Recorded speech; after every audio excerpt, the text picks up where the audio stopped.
always into a nice seated sort of child's pose position with the feet together and the knees wide. I always take what I call sailor arms, making sure that we can just touch the outsides of those arms.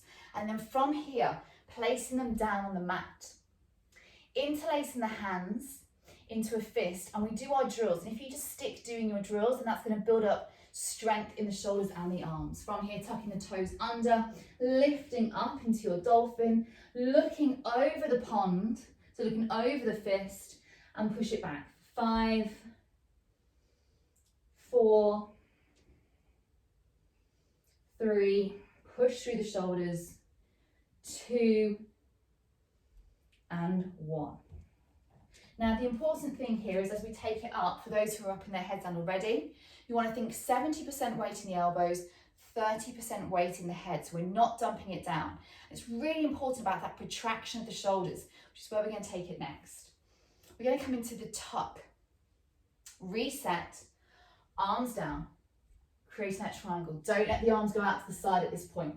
We want that nice elbows in line with the shoulders there.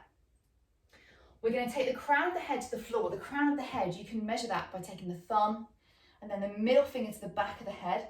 That is the crown of the head there. So remeasuring, taking it down.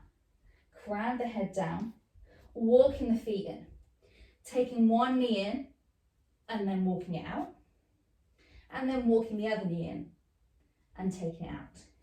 Maybe staying there or walking it in, coming into the tuck, and options here to take the feet then to the bum, knees to the sky, and then opening up into your headstand. Maybe taking your stag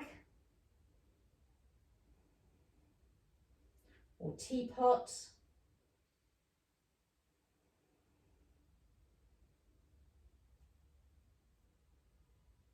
maybe taking your eagle,